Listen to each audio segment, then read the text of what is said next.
Hello, let's see, is this working? Live screen. Gotta make sure my audio sources are working. Okay. I can see the mic. Anyone who's watching, can you hear me? I'll make sure it's actually working. Is my audio working? Let's get a little bit of music going.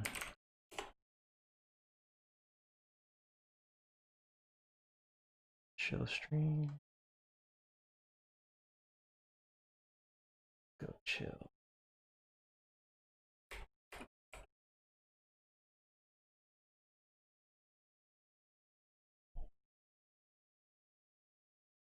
Cool. Alright, we're off. Oh yeah, so anyone's curious, the music I'm using is an app called Pretzel. It's like a little kind of like Spotify-esque music service, but it's like royalty-free music. So basically, you won't get DMCA'd or your stream won't get taken down if you use this music. So this music is free to use. And let me know if the music's too loud, though. I need to make sure my audio settings are good. Just want to make sure it's not too. Oh, and thank you, Graham, for the follow. Just want to make sure it's not too loud.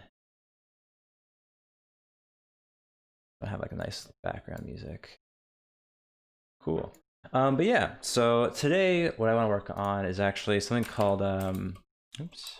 So basically what I'm working on today is something called Distcache, and I'm doing it in something Golang.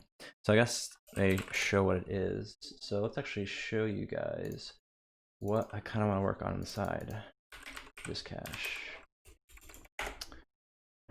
So basically it's kind of like if you're familiar with caching or like you can see that. If you're familiar with caching, like, where, if you have a database or something like that and you want to get music or you're trying to like query something from it, like query from a database, sometimes the database can be kind of slow depending on,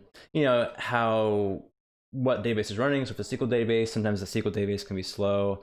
It depends on how like your query, like a SQL query that's running, it can be also pretty slow. So oftentimes, to speed things up, people will use a cache or a caching layer in front of the database. So something like, if you've heard of Memcache or Redis, those kind of things are typically used as caching layers in front of databases and stuff like that. So the kind of story behind what I'm interested in working on is I was interviewing someone recently at DigitalOcean. So I work for DigitalOcean, and I was interviewing someone recently about a couple weeks back. And when I asked them kind of like things they're working on, they mentioned like they had worked on something called Distcache, or like a kind of like a caching layer. And I was very interested in it, so I asked them more about like, what is it, what's it involved, kind of like the background of it. And he basically described kind of this caching layer that, let me turn down the music a little bit. He described kind of this caching layer that they use in his previous job, where basically it was kind of like a cache, it's like, Redis or Redis cache or like caching layer, but like they had sharded nodes. So there's multiple servers they use to cache the data. And the reason why they do that is because they had a lot of data. And so they couldn't just store it on one server. It had to be spread across multiple servers.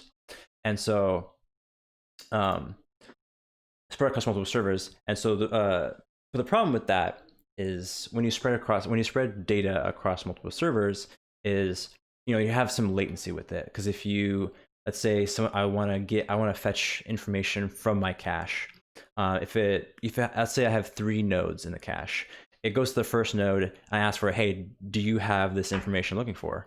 And it's possible, because the information is spread out, that node won't have the information. So they'll have to actually ask kind of the other nodes in the caching layer, hey, do you have the information? So they kind of like a little bit of back and forth, getting the information, so it can cause some latency. So what they did is, even though they have this caching layer where you have multiple nodes with information on the cache, they have kind of a global cache on top of that. So it's almost a cache for their cache, if that makes sense. But the reason why they have this global cache is so really, really popular items would always be stored in the global cache. So in that case, oftentimes in software engineering, or for example, say you go to Instagram or Facebook, it's kind of the 80-20 rule, where 20% of items cause 80% of the traffic. And so what that means is typically you want to cache those 20% or so items, so that way you can always be retrieving those, like the 80% of the traffic from those caching nodes. But once you start spreading the caches across multiple nodes, then you can get basically get into a situation where you can get more and more cache misses. So a cache miss is whenever you ask the cache for information, and if the information isn't there, then it has to go to the data source. So if you're a caching in front of a SQL database, if you have a cache miss where there's no data in the cache, it will have to then pass on that request to the data source to get that information. So once you start spreading, information across multiple cache nodes, it's possible that one of the caching nodes has the information, but when you send the request to get the information, you might initially send it to a node that doesn't have it. And so they'll have to kind of communicate with the other nodes to get the information, which can cause some overhead. And especially if, all the information, like the really popular information isn't necessarily loaded. Oh, is it? There's supposed to be music playing. I don't think it's going through OBS. Oh shoot! So you can't hear the desktop audio, like the music, Graham. I turned the music up a little bit in case you could hear a little more. Oh shoot! Dang. Okay. All right. I have to figure that out because I was using this bit for Mac. It's a little harder to get music to play through OBS just because the way Mac security is, like OBS can't always access the database output or the output of the thing. But yeah, maybe I'll just figure that out later. In that case, I'll stop the music for now.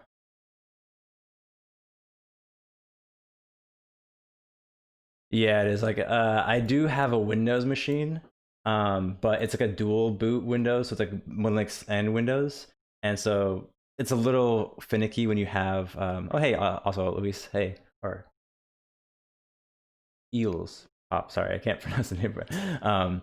But yeah, so for Windows, yeah, definitely. I have a dual boot, so I have Windows and Linux, but it's a little finicky on the Windows side. Yeah, so I stopped the music for now. I'll try and figure out later how to get the audio working or the music working. But is the actual thanks, bye and thanks. I was gonna ask if the microphone audio is good. So it sounds like it's good. So that's good to hear. But yeah, so basically, yeah, with the caching node, if you spread information across multiple caches, actually, let me look if I can find the PDF. That'll kind of give some. Oh, here's the PDF. Okay, so basically, it kind of looks like this. I can spread it, make this closer. So the kind of idea is if you have multiple data sources, or like this is usually for if you have like sharded databases or multiple databases sources. You have all these database sources, and so you want to have a caching nodes in front of all those database sources. So typically for like sharded databases, or in the case where you might have multiple database sources, you want to have caching in front of all those. That way the requests are very fast. But if you have multiple caching nodes, then you can oftentimes get cache misses or just slower. If anytime you're spreading information across nodes, you have overhead with having to communicate between those nodes. So the idea of Distcache was, you have these, you still have cache nodes in front of the data sources. So like a SQL database or Mongo database or something like that. You still have cache nodes in front of those databases, but then you have kind of like one big cache on top of all those smaller caches. So that way it helps with getting information faster. Because if you have a global cache that always has like the top 20% of items, popular items, then it's really fast to always get that information. like I said, this is not a typical situation. It's going to be like things like Facebook and really, really huge places that gigantic places.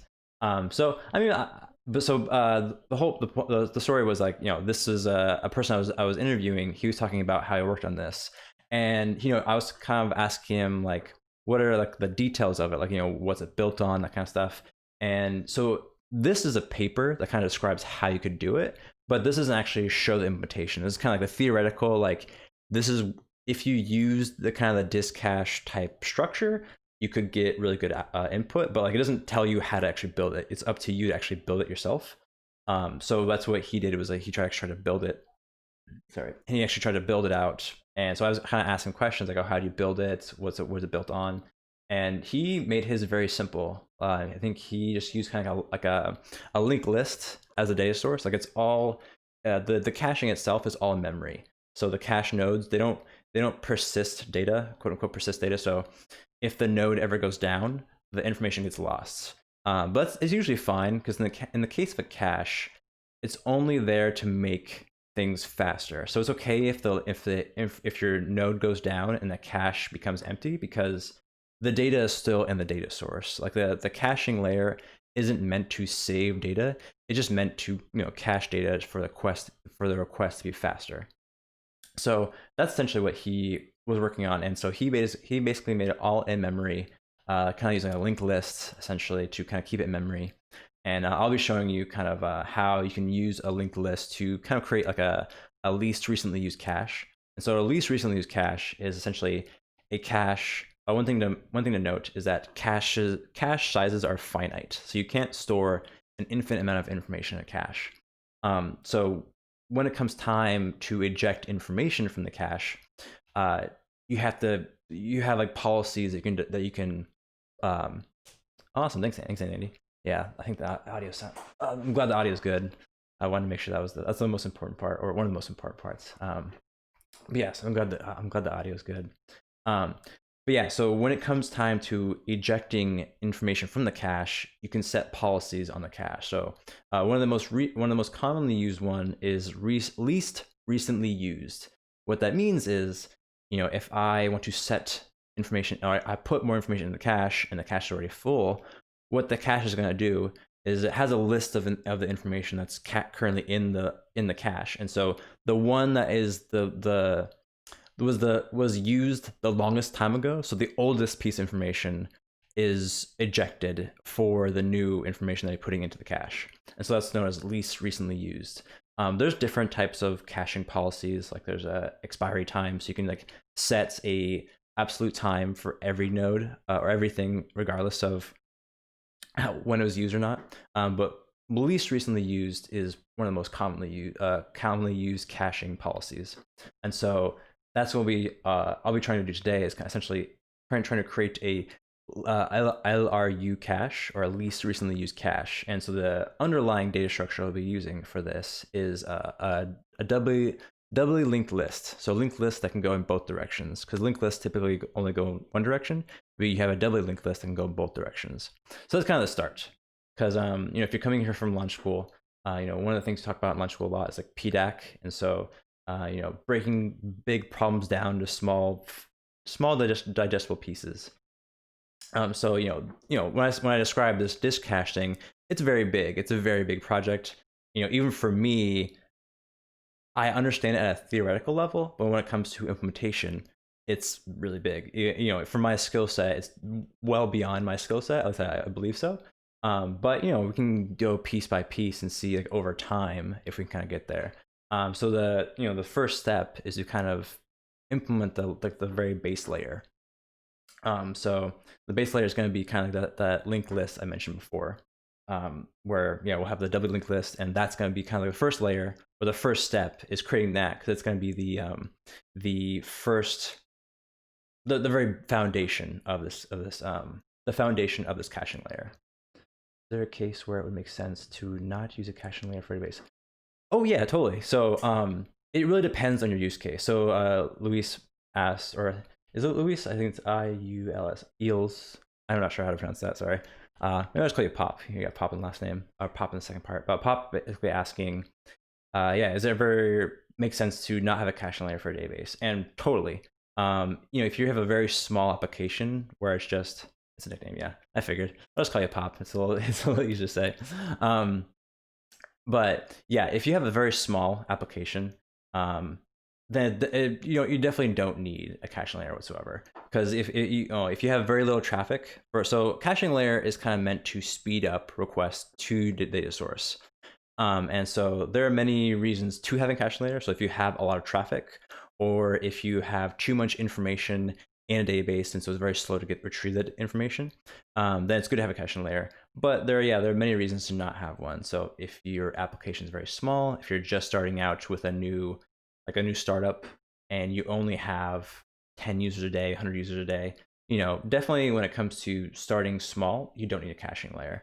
It's more so like you should use a caching layer if you run into issues where people complaining that your app is really slow, or you notice like if you have metrics for your backend and you know that certain queries are really slow. And typically there are ways to speed up the database without having to implement a caching layer.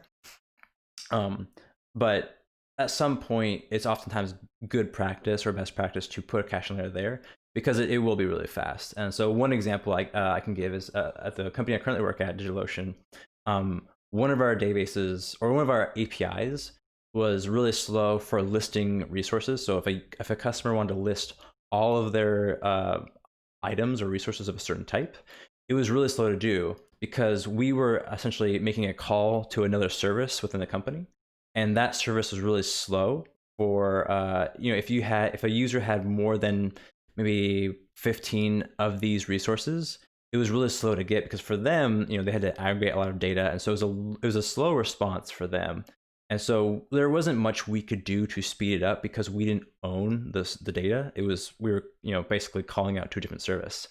So what we did was we used a Redis cache, so that the first time a user requests information, it is slow because we still have to do the information to do that request. But every request after that is faster because we store the information in our cache. And so then anytime that user then requests to get a listing, or anytime in the future they do a listing request, is much faster because we just pull it from the cache and boom, we're off and going. So yeah, totally, tons of times you don't need a cache. But then once you get to a certain scale, oftentimes you do need a cache for certain things. So yeah, I hope that answers your question. So yeah, let's start going on some stuff. Talking for a while. Let's actually see if I can actually start doing some stuff. Actually, external to DB to improve performance request. Also, many DBs have their own. Yeah, for caching, but those solve different problems. Yeah, exactly. Yeah. So usually, like, is that Julius? I think that's Julius. I recognize that name. Hey Julius, how's it going? Yeah, so you can definitely use like databases definitely have their own ways of speeding up requests, like internal caches and stuff like that. And then once you get to a certain scale, Redis or other caches are oftentimes good for that. But yeah, so let's start going a little bit. Nice. So anyone who's interested, I am going to be using Go for this, just because we use Go at DigitalOcean, and how do applications with caching layers handle updates to the database? Does the layer somehow receive a notification when new data is available, or so it can rerun the query? Oh, it's a good question. So oftentimes that's more so with the application itself. So if the application is communicating with both a cache and a SQL layer or a database layer, oftentimes is when there's a update request to a new piece or update to a already existing piece of information, what the application will do is it will basically invalidate that entry in the cache, saying that, oh, new information is coming. Let's basically remove this piece of information, like let's remove the information that's already in the cache. Then so when you update the database, for example, then the application itself would update the database, then it would pull the information and then rewrite that to the cache. So it's, I think it's a there's a term for it. It's like a write through cache, where whenever you write to the database, you first write to the cache, or there's different ways of doing it. You can first write to the database and then write to the cache afterwards, or you can write to the cache, and then once it's updated in the cache, then you write to the database. Writing to the database first is probably, it's a little bit better because it's more consistent. You have trade-offs with this. It's more consistent to write to the database first, because if there's ever a problem while you're writing the data, if it's at least in the database, you'll always have it persisted. Whereas if you write it to the cache, and then for some reason both your cache and your application go down before the application can write to the database, then you essentially lost that data, because the cache doesn't save it, and your application went down, so it no longer has access to the data. So you typically, my preferred way would probably be to write to the database first and then rewrite to the cache. But it oftentimes depends on your use case. There's probably good reasons, or there are people who don't do it that way, and I'm sure they have good reasons for it. But yeah, that's kind of what you would typically do in that scenario. At least I think so. But yeah, so I have this directory right now. So it's Distcache Go. I'm writing in Go. Oops, let's get rid of that. So first thing we'll be doing is trying to write a linked list, essentially. So I have a list directory, and so here I have kind of my list.go file. And so I guess one thing to note about Go directories is oftentimes with Go, you kind of write, or it depends on the it depends on the person, but I think the best case, or like the common best practice, is to have like the executable, or like if you're writing a program that you intend to run, the actual executable that you write, or the executable is in its own directory called command. So in this case, right now we have list and command, and so we would essentially write, I would have a directory in my command line, or in my command directory. And so I'm just gonna do maybe p command, and then let's call it a Distcache. And then if I go to Distcache, I do a main file. And so this main file is basically where I would write my entry point into my application. Oh yeah, I was wondering. Yeah, thanks, Julius, about the keyboard clicks. I was curious because I'm using my mechanical keyboard right now. I have another keyboard that doesn't have blue switches. So let me know if the what's that? Yeah, let me know if the clicking is too much, because I do have a mechanical keyboard that has my kind of more silent switches. These are the blue switches, so they're I think the most loud. But yeah, let me know if it's too much. Font a bit. Oh yeah, so I can make that bigger. All right, and I'm also using Go, or Go Vim. So yeah, I like Vim a lot. Actually, it's Julius that got me into Vim, so thanks a lot for that. But yeah, is this big enough right here? I can also make it bigger. I can actually look from my own view too. I think that's readable. Okay, let's go with that one. So for now, we don't really have much to write, because we haven't actually made the program yet. So I'm just gonna leave this blank. And so then we're just gonna leave it as a blank main file. Oh, cool, thanks. It's good to know that the keyboards are pleasant.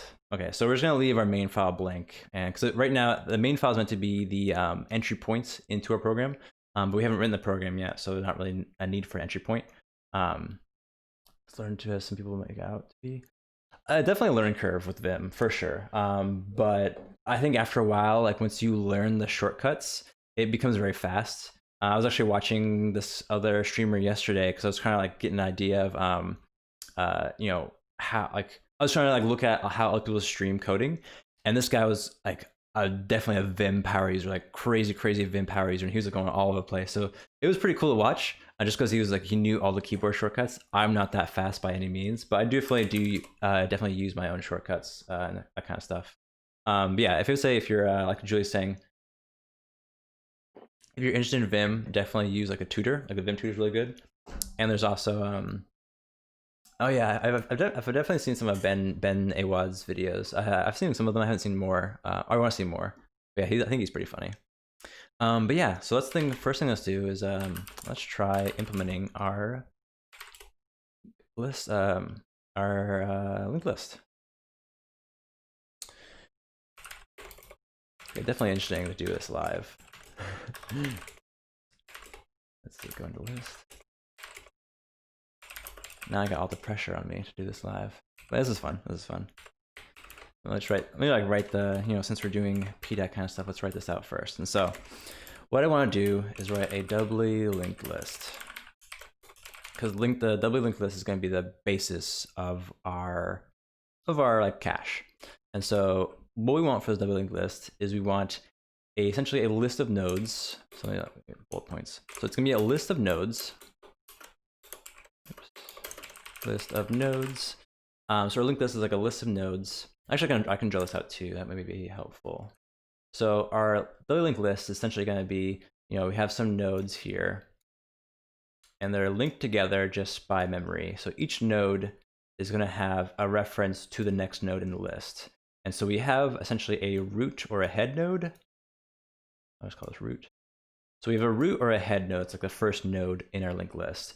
And so with a typical linked list, the root is going to be the root. You start with the root, and then if you want to traverse down the linked list, you have to basically go node by node, and then you basically just iterate through each node because each node has a reference to the next node in the list. Sorry. But the problem with that is it's really slow. So if you're starting from the root, it's really slow to get to the end. So other way to do that is to have a doubly linked list, which is actually each node has a reference to the next and the previous node. So in this case, this node is going to have a reference to the previous node, which in this case is the root, and same here. And in this case, we can also have the root have reference. So in this case, the last node can also have reference to the root, and then the root can have reference to the tail, essentially. We can call it head and tail. And that makes it really nice because oftentimes with caches, you want to move things around really quickly. But yeah, so actually I probably describe why I want a doubly linked list. Kind of getting ahead of myself. So the reason why you want to use a linked list with a cache, or at least with a least recently used cache, is because you want to be able to easily add things to the beginning and to the end of the data structure. So imagine you have a cache, it's basically a list of items. And so whenever you add something to the cache, it's going to be automatically be at the top. List 4. Oh yeah, so yeah, thanks. That's a good point. So yeah, let me explain what we're using the doubly linked list for. So we're using this doubly linked list for the caching layer. Basically, I guess to kind of back up and like what are the criteria of a cache. So we're going to be writing a least recently used cache where we omit the oldest data in the cache. So what that means is, since it's doing the least recently used, is anytime we add data to the cache, it's going to be at the very front of the cache because it's the most recently used. We just added to the list. It's the most frequent. It's the most recently used data, so it should be at the front. And then we should also then push down everything else. Basically, everything else moves down one in line. And then if we've reached the capacity, the last thing that is in the list gets booted out. That's kind of how the least recently used. So maybe you're asking why not use an array for this or something like that. So arrays, the thing with arrays is that arrays are, at least in the terms of memory. Yeah, so Julie's saying linked lists allow for super quick insertions and deletions. That's definitely the reason for it. And so the reason, might be wondering why not use something like an array for this. With an array, you have arrays are, I guess you can think about it in memory. So let's see if I can erase this. This is a new program I've never used before. So let's see if I can. That's too slow. You can just back up a little way. Okay. Let's try just do a new one. That's the fastest way of doing it. So with an array, you basically just have. So this is imagine this as like all your data cells in your computer. And so each data cell in the computer is like one little cell like this. So imagine this is like a row of cells in your computer. Each cell is its own memory cell. An array is like a sequential list of memory cells. So this could be index 0, index 1, index 2, 2, 3. And so each cell in this memory cell or this list is like an element in the array. And the reason why this is not the best for caches is because say you want to remove an element. So say we want to remove this element right here. So we want to remove the element at index 1. We're going to remove this element, but then we have to move down everything else one cell in the memory so that everything's in line.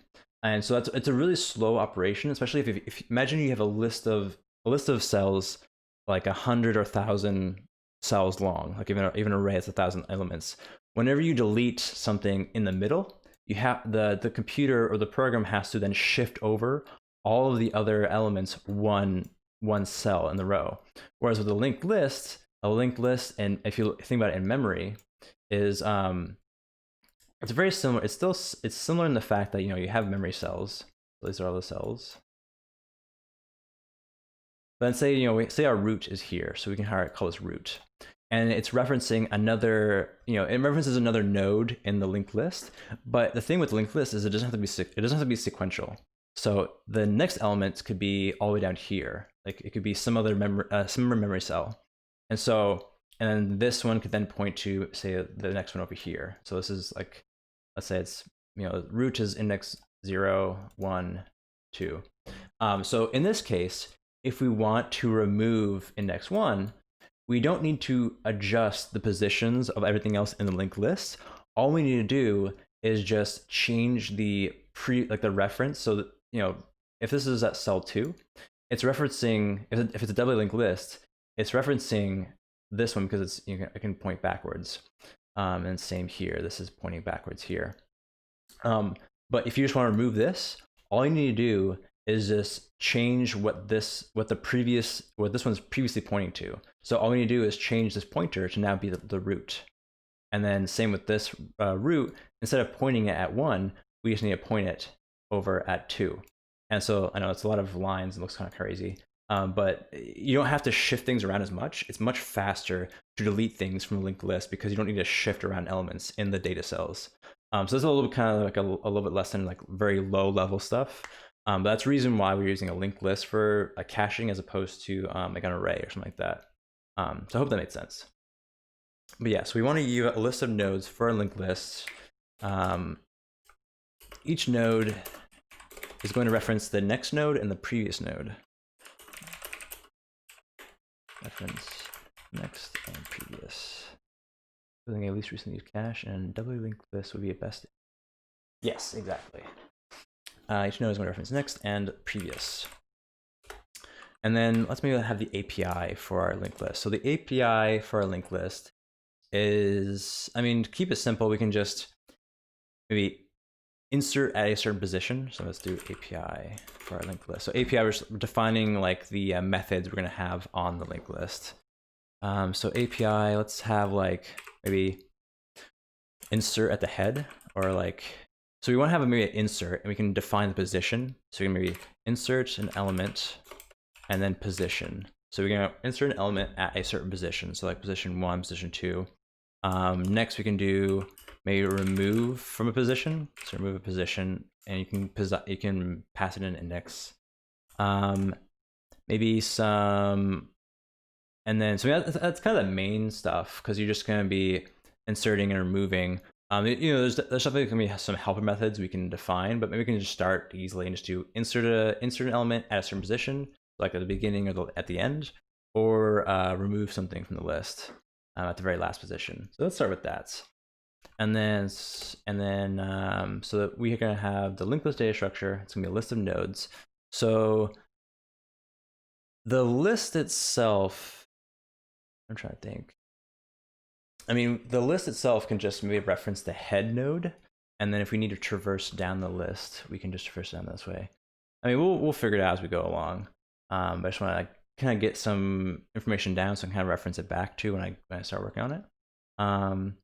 And then, so this is the API for the linked list itself. The nodes, do they need an APIs at all? So the nodes are going to be kind of like data structures, or like they're going to be their own objects. And they're going to have a reference to the previous and last, and they're going to have, maybe let's write that. So each node is going to be some sort of like an object, and then the state, or it's going to have next as a part of the state, or as a field on that object, previous, and then maybe the value of the element itself. So like the actual data that node contains. And the list itself, let's see, we have a list that's going to be an object. What should that contain? We should have a length. we should have maybe keep reference of how long the list is, and then we should maybe just at the start have a reference to the head node, maybe head and tail. That could be useful. So maybe have a reference to the head node, and then a reference to the tail. I mean, if we have the head that references the tail too, we can access it that way quickly. Maybe just that. So we'll have an access. Maybe call it the root, and the root is going to be the head node with access to the tail node. So that way we can, if we need to get to tail node easily, we can just go to root and then previous.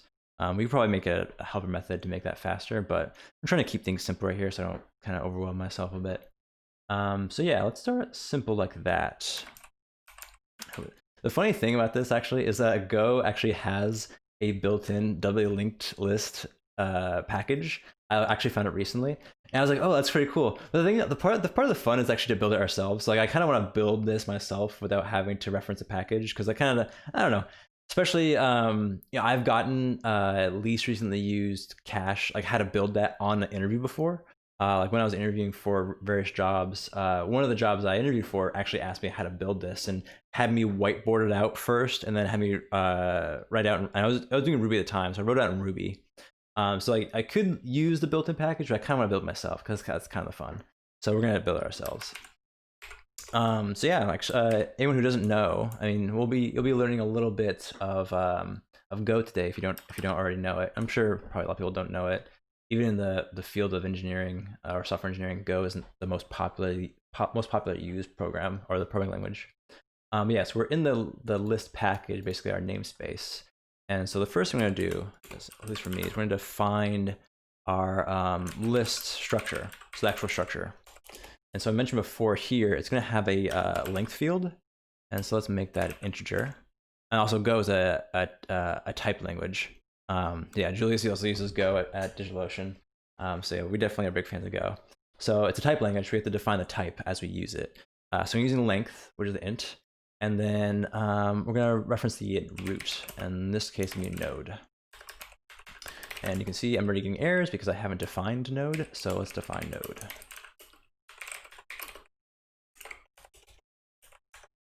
What I've heard is that it's not very widely used just yet, but the companies, people who use it love it. Yeah, that's for sure. Like I say, a lot of big companies use it, or at least are starting to use it. A place like Facebook and Google. I mean, Google invented it, kind of created it, so it's they definitely use it a lot. Google.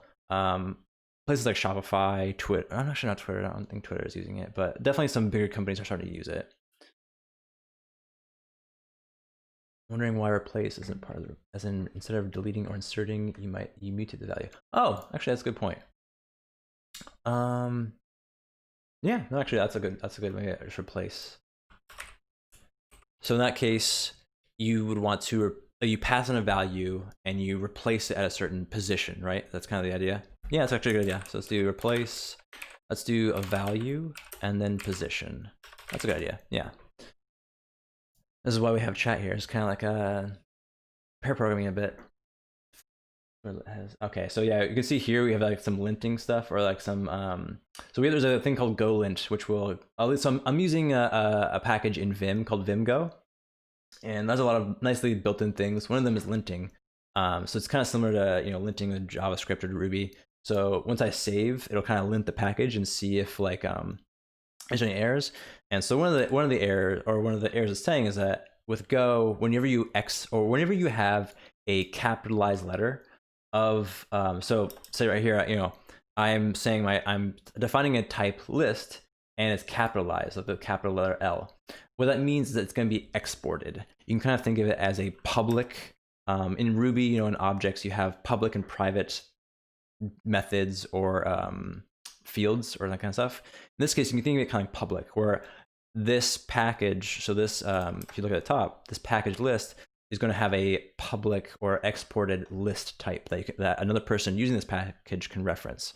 Whereas if I have lowercase things like length or root, it's going to be, if they're lowercase, that means they are unexported or maybe private. So that even if you're using this list package, you can't reference the elements themselves within it, except for we're going to be defining an API. So you might be able to get the root node through the root method, but we don't want the people to actually access the root node itself, because that might be, we want to define an API so that anyone who's using this linked list package isn't going to like, unintentionally mutate something that they didn't need to. So if we define an API, we can kind of control the behavior of this package. So we can control how people use the linked list. So that's what we have, insert, remove, and replace. So far, we might build more, but we want to make sure that we're kind of defining the behavior of this package.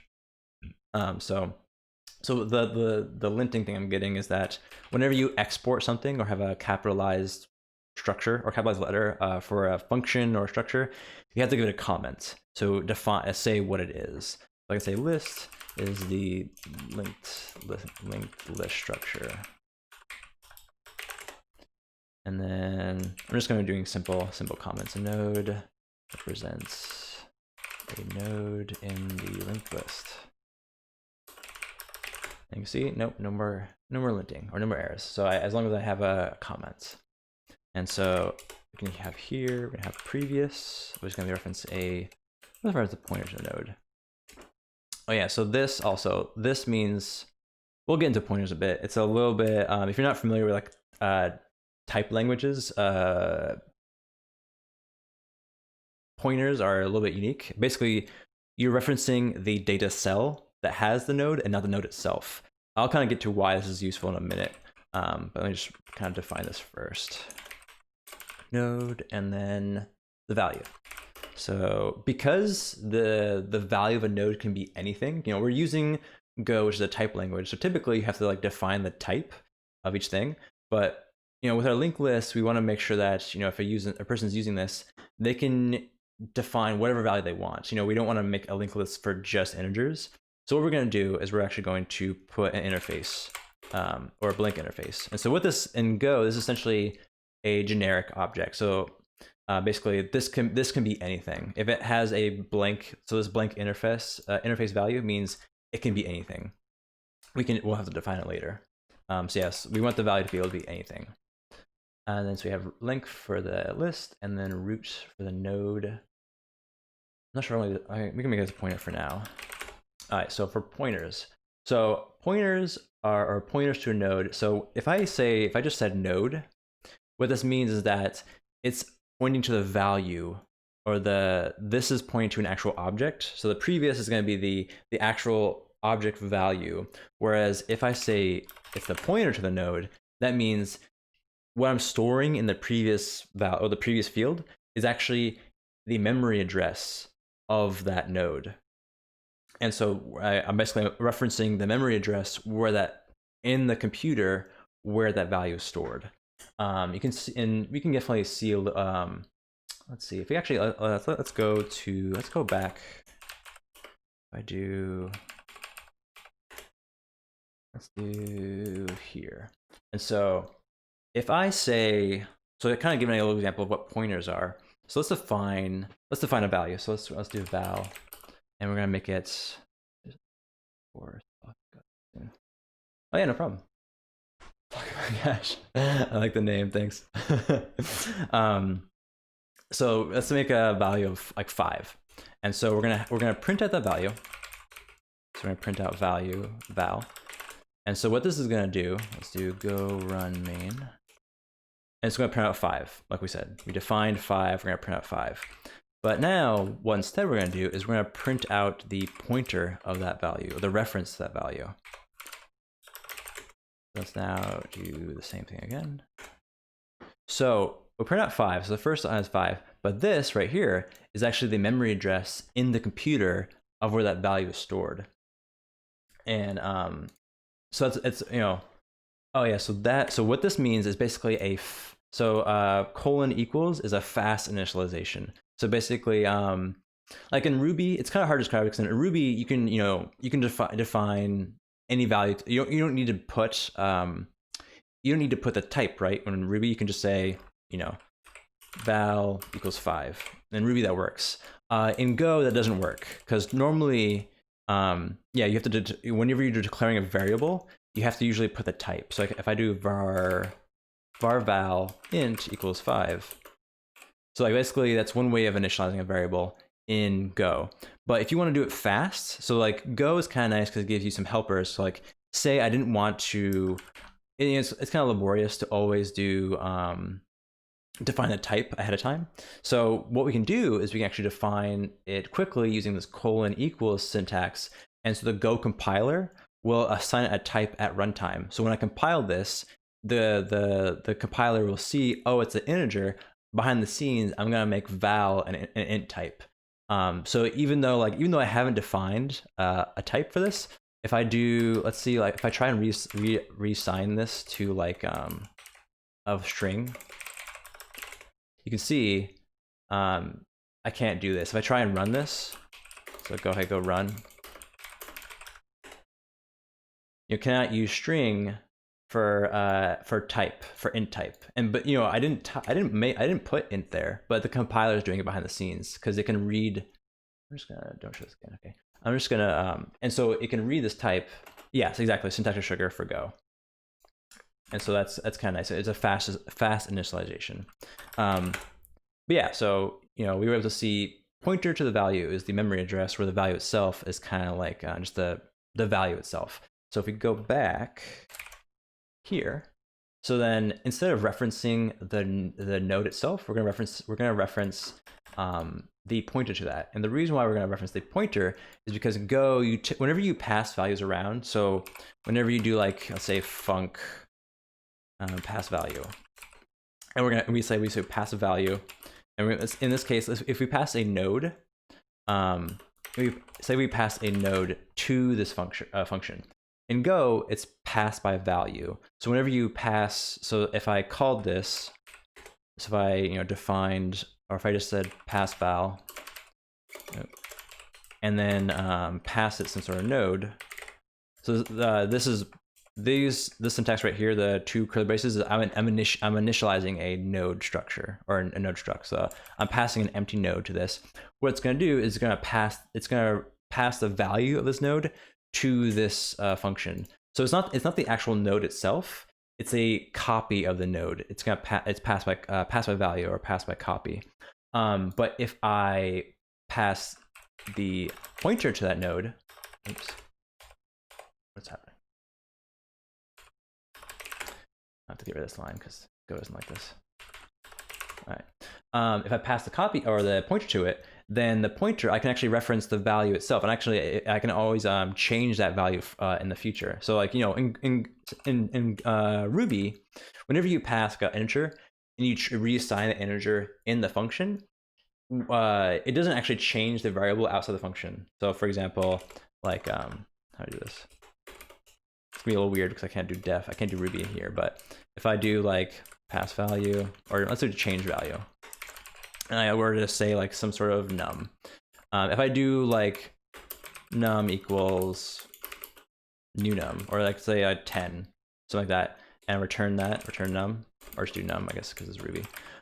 That's not going to change the value outside of that, because I can say, I don't know, num equals 20, and then change val to this. And in Ruby, it's going to keep it as 20 because changing it in the function doesn't matter. Whereas in Go, because I can actually reference the pointer, I can actually change that, and I could actually reference the value at the memory address and change it to any value I want. So that's why in Go, oftentimes we pass pointers for one, because we have that ability to change objects we need to, or change fields. The other reason for it though is because, let's say that the node, or this node value, was huge. Let's say it contained an array of 1 million objects. Well, if I'm passing this to the function, I'm passing as a value, the program has to copy. So I already have a node object with with an array of 1 million objects.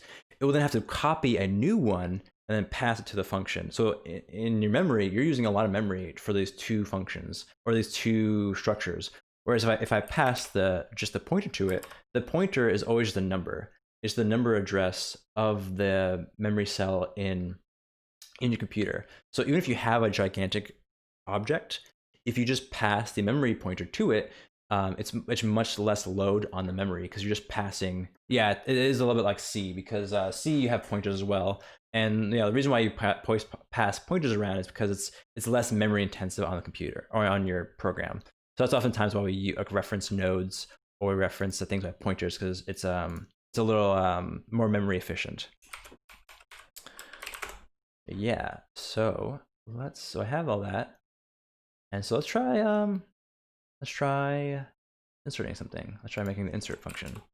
So way we in Go, the way you define a method for an object is you do the func object, but then you also, what you do here is you say I'm doing this. So I'm saying insert, and then I'm gonna do elements is gonna be, it's gonna be a value, right? Or let's do value. That's gonna be some sort of interface, and we're gonna do position, and the position is gonna be an int. And then maybe you can just turn back a boolean or not, if it inserted or not. And so by doing insert with this right here, what I'm saying is that this insert function is going to be a part of this list structure. Because if I omitted this, it would just be a blank function, or like an insert function. But by having this syntax here with saying it's the list, it's going to be an insert. It's a method on the list structure. And so obviously before I need to have a comment. So inserts a value into the linked list. Yes, minus all the semicolons. Oh yeah. Oh wait. Oh, with C. Yeah, I think C, right? You have a lot of semicolons. That's right. Into the linked list. Oops. And so you might notice, like, a lot of these errors popping down here. For one of them, oftentimes there's a Go lint, like running lint all the time, but also it's also good. It's kind of nice. It's kind of nice in some ways because it lets me know, oh, before you can even run this, here's all linting issues. What you just described is like an instance. Yeah, instance method. So exactly, it's like so this is like an instance method in Ruby, but it's going to be basically an instance method for our list structure. And so because I said that this is returning a boolean, if I can't make a blank function because it's going to say, hey, it's not returning anything, I have to return like false by default, and now no issues. Okay, so if we insert something, actually before we even do this, before we even do an insert function, we probably need to have like some sort of like initializing function. So we can do like new. So something like new, and then new, I don't think you need to pass anything in, and new will return a pointer to the list back. So then let's do new creates a new linked list. Okay, and so what we're gonna do, turn the list. And so this right here, this ampersand, when you do this, what you're saying is that you're creating the list, but you're returning the pointer to that list. So this is saying return the pointer, whereas if I did this is return the list itself. This is return the pointer to the list. All right, and so I'm just gonna do previous equals an empty node. Actually, I can just do new node.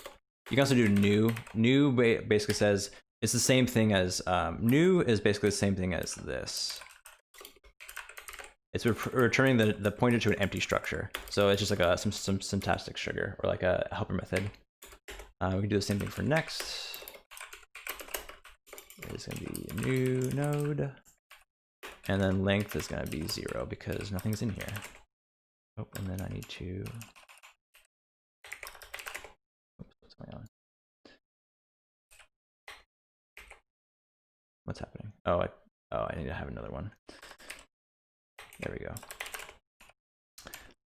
The nice thing too is that I can have all these weird formatting issues, and Go has a good formatting tool, meaning that even if I have like crazy tabs and all that stuff, it will like readjust it so that once I save it, everything looks nice. So what error am I getting now? I have some things in the way. Warning, can't run. Oh, Oh, I just realized what this error was. It says I can't run the linter. That's what the error I'm getting. That's not the best lint. That's not the best error to have. Go lint. Oh, past it. Oh, what's going on then? Position. Oh, what's wrong? I'm passing in position. Let me just do run it. If I run it, they'll tell me what's wrong with it.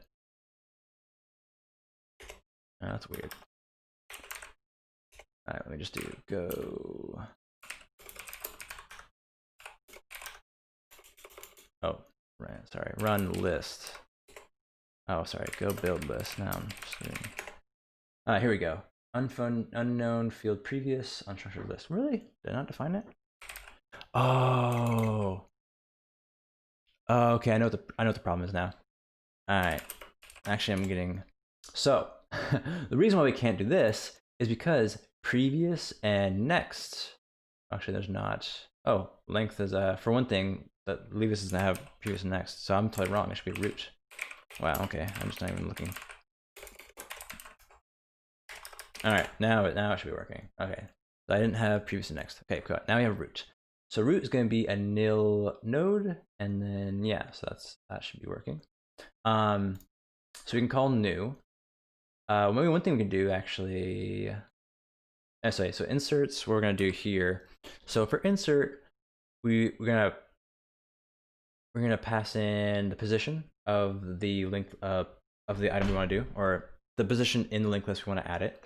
Maybe the first thing we should do maybe is just have a method for insert at the head of it.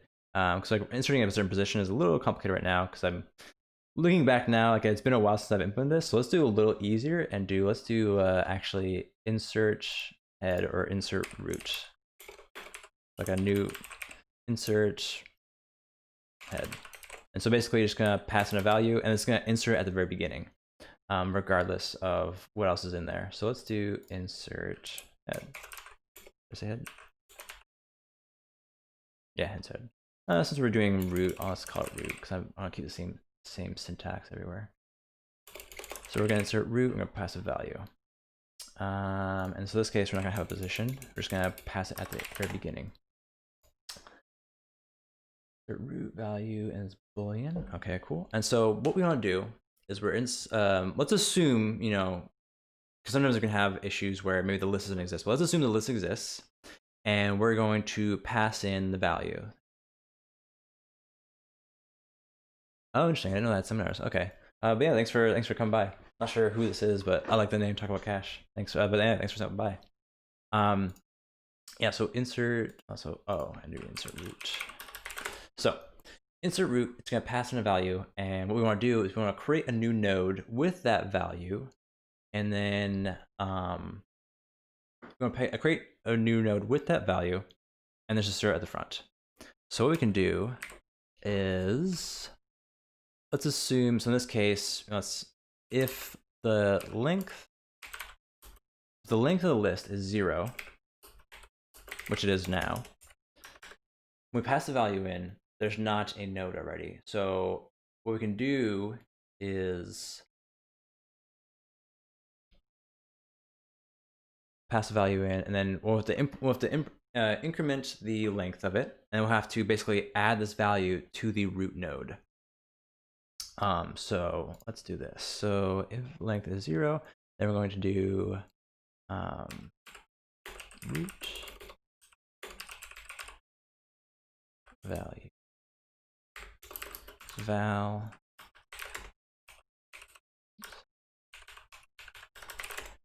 so root value is value, and then we're going to increment this value by 1, and then we're going to enter true. Okay, so that's just like a very basic. This is definitely not like production quality, but oh yes, we can also do this. So we're going to increase the value by 1. So let's try that. Yes, let's do that. So we have that running. Let's do.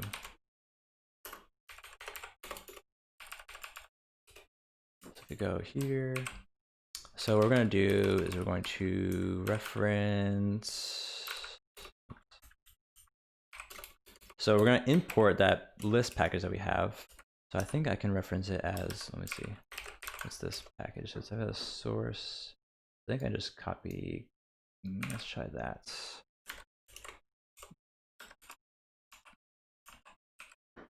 Let's go github.com/sunnyb distcache.go/go and then list. Let's try that. Oops, nope. I have to actually reference something to it. And then let's do value and let's try val's gonna be that. So let's try actually creating something. So it's gonna be let's do list. It's gonna be list.new and then insert root val. That seemed to work somehow. Or actually no. Wrong here. No package.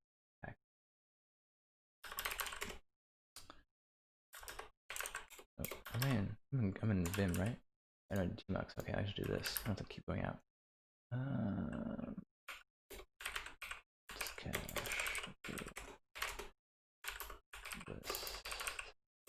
Actually, let me go to.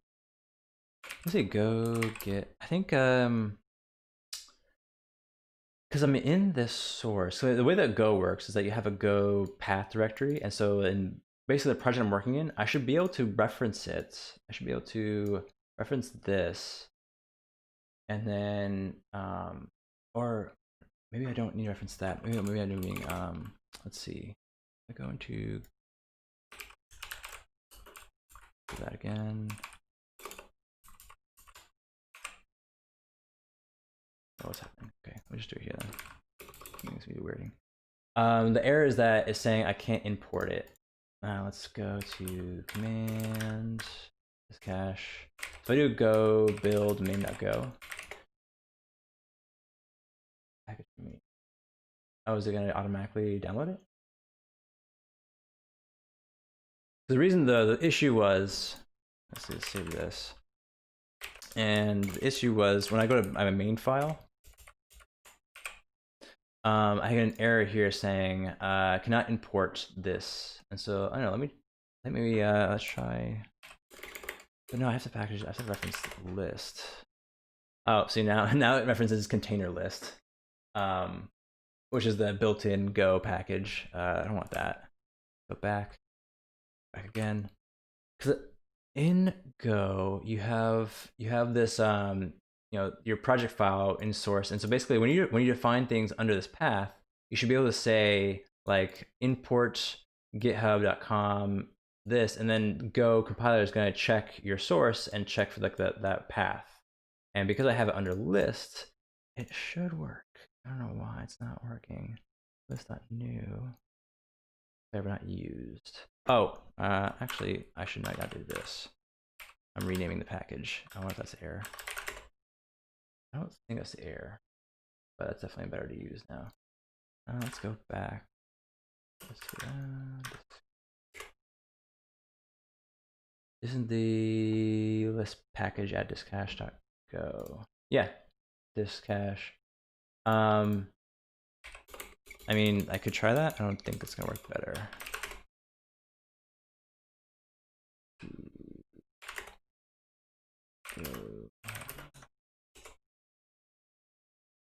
Go root. Yeah. One thing I could do actually. I was reading Go in action, and so the reason I Julius asked why didn't you have github.com/b.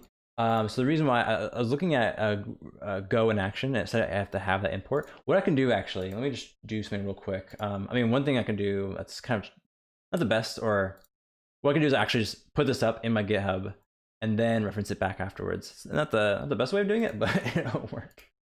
I think it'll work. All right, so let's actually like. Yeah, I don't know why. Or if I do like, cause I mean, it should be checking. I'm actually gonna go env. All right, go path. Where is that? Go path is this. So it should be source this. I'll be able to do. I should be able to reference this. I don't know why it's not working. I have to I guess a fast way of doing it would just be to actually initialize this as a git package. Distcache.go. Get in it. All right. Status. Let's go add everything. Initial commit. And then let me actually go to my GitHub page. I logged in.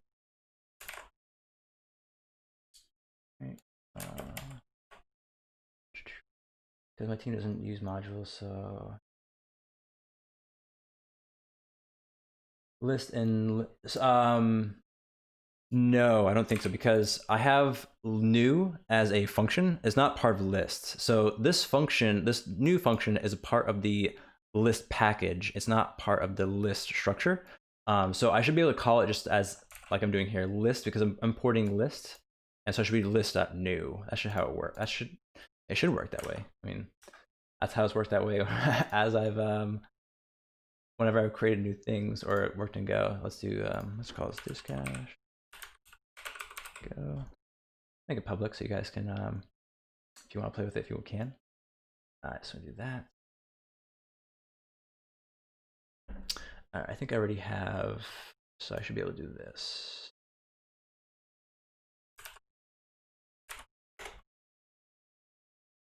Oh, not in the right directory. All right, let's see if it works now. If I go back here, all right, so it's there. Everything should be there. All right, now let's actually see if it works. So I'm gonna go get.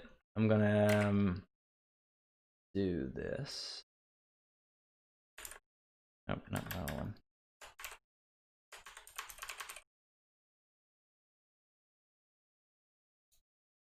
Oh, I think I just realized I'm in Tmux. I forgot I haven't turned on the ability to save to clipboard with Tmux. All right, well, I'll just do this. Do it here. Do go get. And then since I'm doing go mod, let me try this.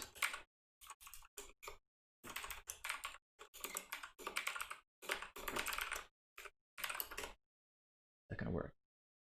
Well, this guy's working. I think it's found the package at least. But is what was required as. Wait, I should clear this path as LinkedList. Alright, what's happening now? Here's zoom on this. Parsing go mod.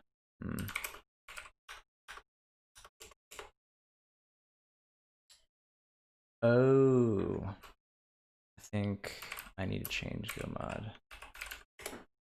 I think I originally made this, like, I changed the package name to be something else before. Just go. Let's try that again. Oh man, this is a little rough. Maybe. Oh, command. What is going on? Let me just do without the module part.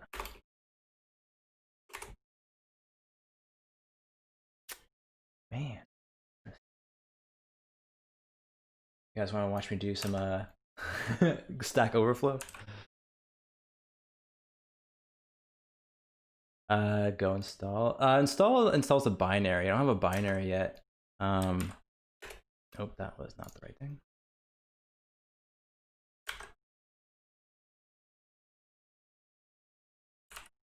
Why is not copying now? Oh, because it's still Tmux.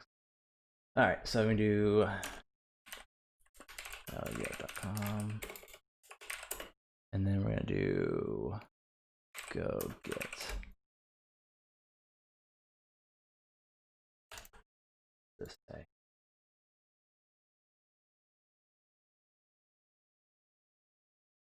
Yeah, so I'm not really sure what's happening here. Okay. Let's try and figure this out. I'm gonna go back to, because I mean, let's go back to the main file. It's here. working. Let's go lint. I haven't done lint. Let's go into this. I think I haven't installed GoLint yet. Oh, I think it's also why I'm not getting. Let's install GoLint real quick.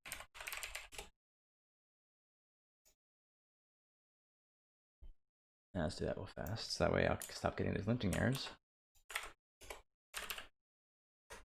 All right, so now let's do GoLint. What the? Did it go install? I don't know where GoLint was installed. You can go.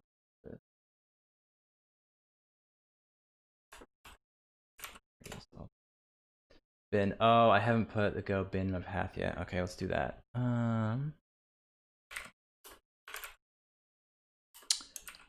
Yo bin. I think it's this. Right?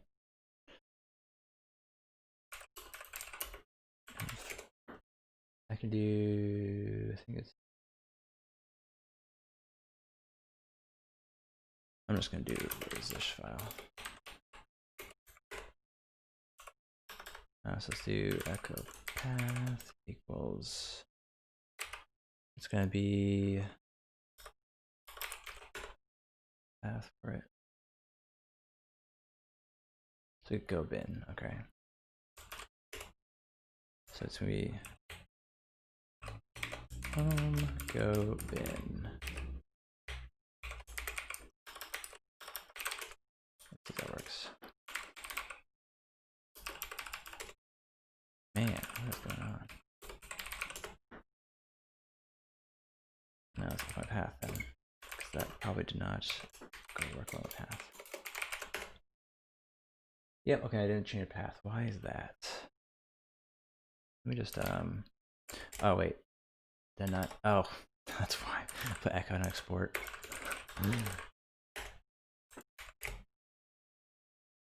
Now let's try path. Alright, now it's there. Now let's do which GoLint.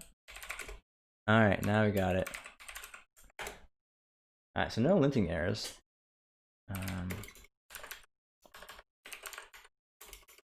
Let's try GoLint here. I think this. Alright, that should work. I'm also curious what these messages are. Alright, go CI lint. Alright. Let's quit out of that. This can't run linter, go analysis meta, go lint. I'm also curious how to get rid of that error. Go analysis meta linter. Oh yeah, message. I found that out yesterday because there was like a bunch of errors that kept happening, but I couldn't read them. So like, I looked up how to do messages.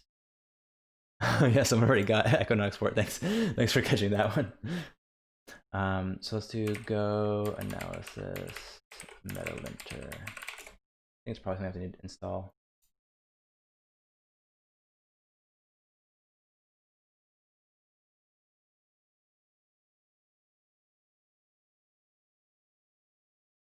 Here.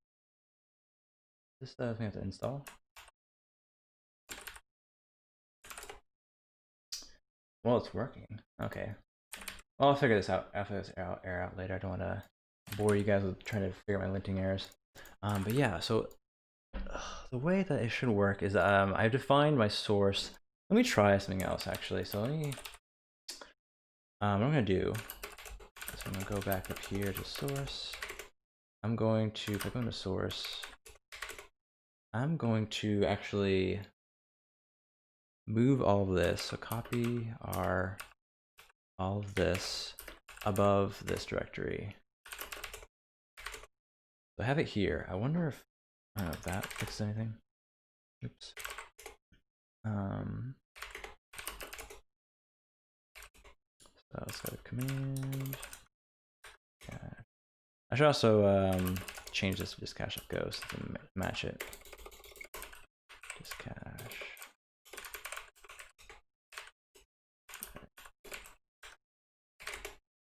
Go run main. Ah, oh wow, I think it actually worked. I think the problem I had for some reason it doesn't like to be under source. Let's go back here.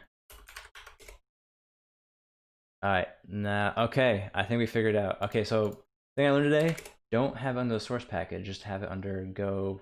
Yeah, I think, so the problem, anyone who's not familiar, the problem was that, so when you use Go, there's two directories in your computer for Go.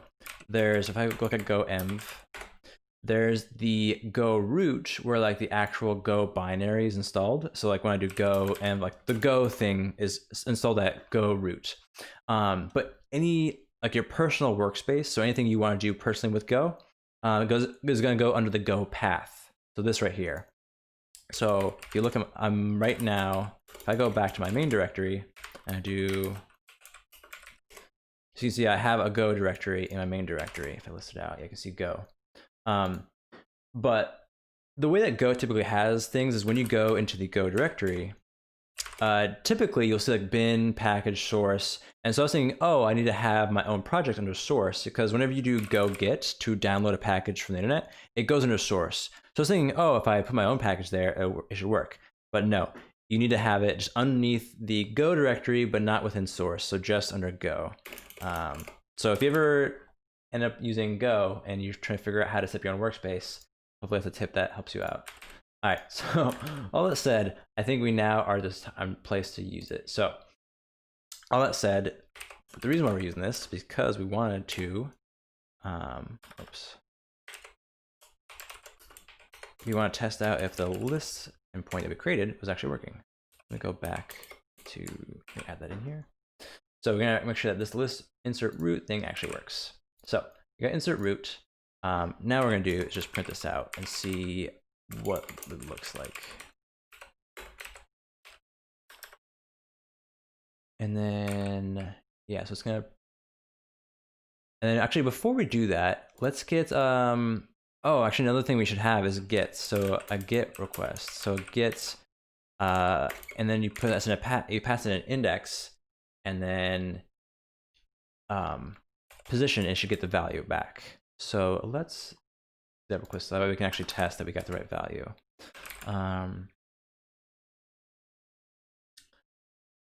Actually, so we haven't done too much stuff with positions, so let's just do like a temporary one that just says get root val. So we haven't done too much stuff with positions yet. Oh, it's because I have a function. All right, so I haven't done too much stuff with positions yet, so I'm just gonna make it easy and just go get root val. So that way we can actually test if our root is the value we should want it. And so it's gonna become an interface, because that's what the value type is. And so what we're gonna do is we're going to just return L root value. And that should be that. So that way we can test that if it's actually working. Just make a comment for this. Returns the value at the root node. All right, so now we have that working. Go back to, all right, let's go back to here, and then we're gonna do get root value.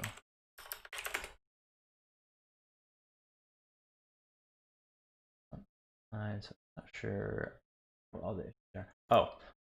Oh, actually, one of the issues is because when we do, oh, here we go. That's another issue. Because insert root returns a true or not. It doesn't return the value. So we can't, if we do what I was doing before like this, it's going to return Boolean as an L, as my L. So I should actually do L this. And then, let's see, okay. So we can both check the value and then also check if we return back the correct value, or if the operation was successful. So let's do, okay. All right, so now what it's gonna do is it's gonna return back both the, if the operation was successful, so okay is gonna be a Boolean, and then we should actually get back the interface. And what I'm gonna do is I'm gonna convert the interface into the type of an int, because that's what we have it as here. So let's try this. All right, true. Awesome. So we got true, so the operation was successful, and we got 5. Cool.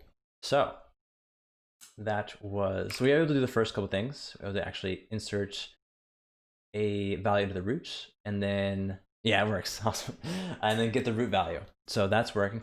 All right, so that's the simple stuff. Now let's actually go into some positions. The reason why positions are a little difficult is because, like, we're not using an index, or since we're not using an array, indexes are a little more complicated because you have to actually keep track of, like, okay, I've been to this many roots, or I've been to this many nodes, you know, actually iterate across them. So what we're gonna do, so now that we're using the index, let's try actually doing like some inserting at a certain position. Or I think actually, okay, yeah, so let's do inserting at a certain position. So that index to change the interface backend. Yeah, it is pretty cool. And the thing I think about that too is that you can actually check if it's correct too. So let's say like so let's do get value, and then I'm going to typecast it to a string, and so I can do val, and then so it actually returns back 2 values. It returns back the value, but it also returns back a optional Boolean value, and you can check if that was actually a successful operation. Because I think, let's try, I'm actually curious about this. A lot of red in the screen. Not a huge fan of the linting, the red linting, I guess. I'll have to fix this error later. I think that's why it's linting so much. I think part of it also is I'm rewriting all these variables. Let's do string and then exists. I should fix some stuff. I'm actually curious what string and exists equals.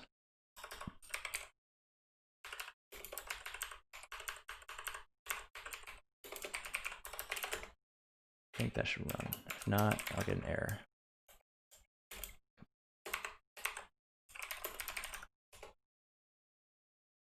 Yeah, okay, so actually, never mind. You don't even get back that. Yeah, what happens is if you try and convert it to a value that doesn't work, you're gonna get this error, this invalid type position. So you can't even, like, you can do typecasting in Go, but it will let you know if you're doing the wrong one. So this will not work. So because we did pass it an int though, we can correctly cast it to an int. So that looks like it worked. All right. So for insert position, one thing we'll need to do is, because we're keeping track of the position, if we try and one thing we do is when we insert a position, if the position doesn't exist, so if it's beyond our length, we should basically return an error. So that should be one of the things we do. So let's actually start doing this. So let's do inserts, and it's gonna be position, right? Or just, yeah, insert value and the position. So inserts a value at the positional index. That's that. And then insert, and then we're gonna do val, it's gonna be the interface, because it's gonna be anything. And then we're gonna do position, that's gonna be int.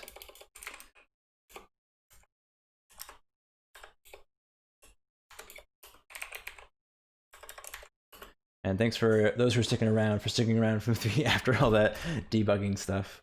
I know it's probably the most interesting to watch. And then, actually, I think what we should do here, instead of returning Boolean, I feel like we should maybe turn, maybe let's return back the list itself, and then the Boolean too. That way we can, like, check, so that way we can always chain things together, and we can always, actually no, we can't do yeah, let's do both. Yeah, we can't really chain things together, but at least we can know, we can return at least this way we can always get back our lists, and then we can check if the operation was successful. So if we do that, we need to turn back L, and so I'm referencing the structure itself. So I'm returning back its own structure and a Boolean. I mean, there's not a case yet where this is going to fail, so we're always returning back true. But again, in the future, there might be a time when this fails. So actually, in this case, we can actually just we don't even Boolean yet, because right now there's no case where it's gonna fail. So I guess to keep things simpler, just return back the list that we can chain methods together. Okay, so in this, let's do the same thing. Actually, no, in this case, we can return an error because if the position that we're trying to pass it in is beyond the length, or is like, if it's a negative number or it's beyond the length, we should return back an error. So in this case, we should return back the list and then a boolean. Okay, so let's have some guards up. So if position is less than 0 or position is greater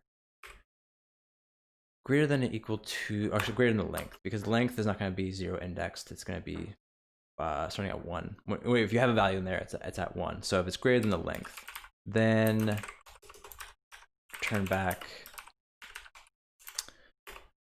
Probably she'll return back itself, but then return back errors.new staged valid position index. And typically in Go, when you have errors, a lot of times you want to actually make them a const or a variable, so that way you can actually reference them outside of the package. So we can do variable, and then make this, and what we're gonna do is error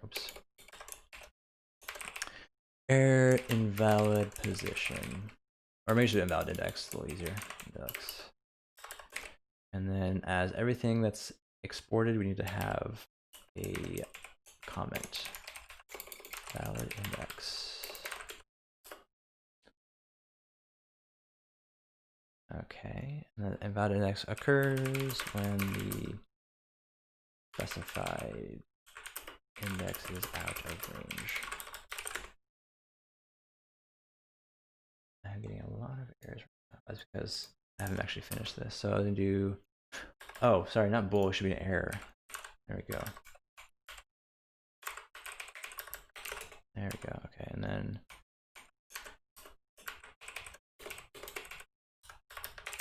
all right. And then if otherwise, we should just return back the list and nil. So nil means, or nil is like no error. Another thing about Go, in case you aren't aware, is that Go can actually return back multiple values. Looks like something's happening here. There's the new, no. What's going on? I get some errors. The 70. Okay. Oh, what do we not have a, oh, there we go. There we go. That's the issue. Okay. So yeah, if the position is there, otherwise return the error. Error is invalid index. Cool. And then other than that, so what we need to do now is we need to basically iterate over our length, because our length tells us how many elements are in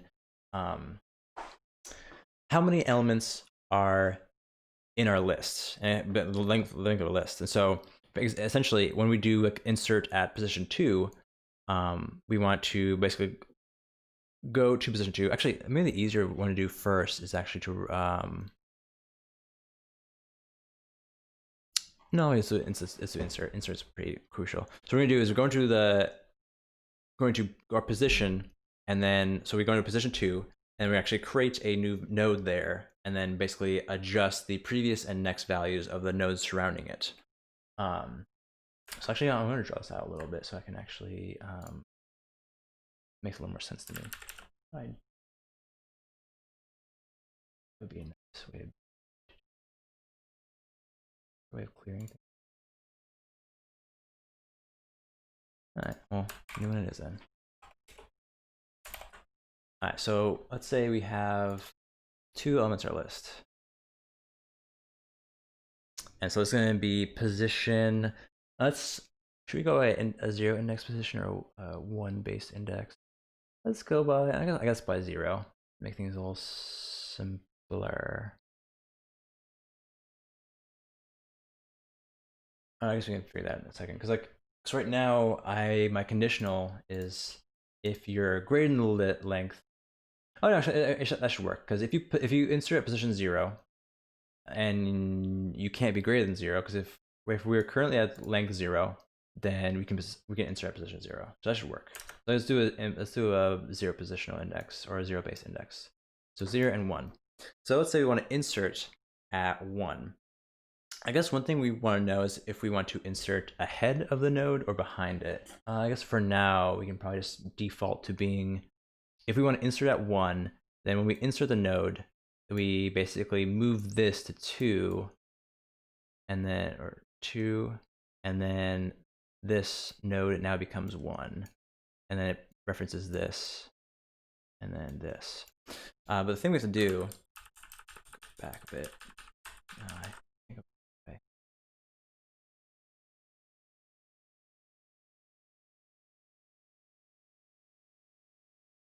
Okay, maybe I can do this. Erase. I can do it bigger? I guess not. What we're going to do is that the problem with this is that because we're a doubly linked list, each node references previous and next, so we have to change those values. So if we have this referencing this, oh, that's too big. If we have this referencing this, and this referencing this, so next and previous, when we insert the node, we need to basically change next of here to reference this new node that we're putting here, and then make this reference this list, and then we need to have this, the previous reference this, and then this is previous reference the previous node before that. See you, Jules. Thanks for stopping by. So yeah, so then basically we need to do like a kind of like a 3-way kind of thing where we temporarily we just change the references to each node. That's how it should work. So let's try that for a second. So let's say, so right now the root, does it reference itself? It should probably reference itself, right? Because if we insert the root value, the root previous is nil, next is nil. What we should do actually is, yeah, that's a good question. When we create an when we initialize a blank node, does it reference itself? Is it its own tail or is it its own head? Maybe I guess easier is to keep it at nil so that we don't have to actually worry about that. So let's just keep it at nil. What we're gonna do is, so let's try this. So we have the error, so it's gonna return an error if it's an invalid. So if we get to this point, we know the position is valid. So what we should do is maybe so what we're gonna do is we're gonna copy the length value. So current index, how about that? Actually, let's just write this out real quick. Oops. Oh, come on, I'm trying to make a comment. Let's make a comment. So basically, let's write this out a little bit. So when we insert the position, we want to loop through, so we want to start at 0. So start at 0. We're going to loop until the position. So iterate over nodes until we get to the position. We get to the position. And then, right, we get over the nodes until we get to the position.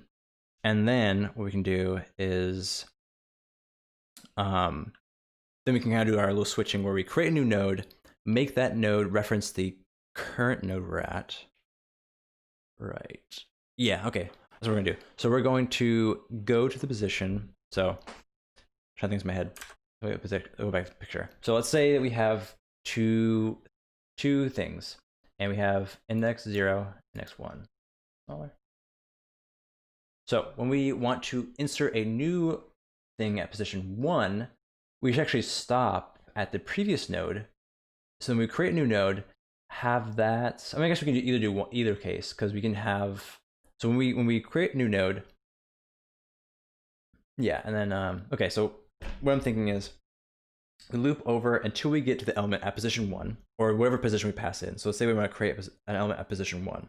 So we loop through nodes, get to position 1, which is this one, and then we create this new node, have this new node, its next field is going to reference the current node we're at, so it's like itself essentially, and then this current node previous is going to reference the next node or the new node, and then so we have to have a temporary, okay, we're going to need to have a temporary variable to reference like the previous of this.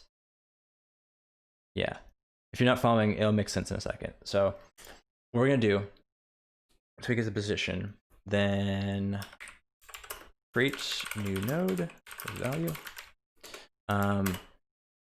make the next of the new node be the current node, and then save the previous of the current node. And no problem, thanks Bob. Save the previous of the current node as a temporary temp variable. The previous of the current node is a temp variable. And then that way we can reference it. So the previous is going to be the previous node. And so that way we can reference it. We can reference it when we're trying to change the previous value of the new node. So save the current node as a temp var. Then we're going to have put previous of new node as the temp variable. Because the temp variable is referencing the node itself, and then put the next of the temp variable as the new node. That makes sense to me. Hopefully it makes sense to you guys, but it makes sense to me. All right, so let's start with that. So we're gonna start at index. So current index is gonna be 0. So what we're gonna do is for current index does not equal position. So while the current index not equal position, what we're going to do is we're going to, we're going to have current index and also current node. And then we're going to have that be the root. So we're starting at the root, right? So while current position is not equal position, okay, then we're going to have current node equals dot next. And then we're going to increment current index, and that should work. So if we're going to basically loop until we're at the position, so we're going to be at the current node. Then so that's we got these two. Okay, now we're going to create the new node. It's going to be it should do new node. All right. And then what we're going to do is have node. So new node.next equals the current node. Yes, current references the current node. Then what we're going to do is have root node. Yeah, okay. And then so next is going to be our equal current node. Then so I have these two. So save, okay, we're gonna save, I'm gonna do this first.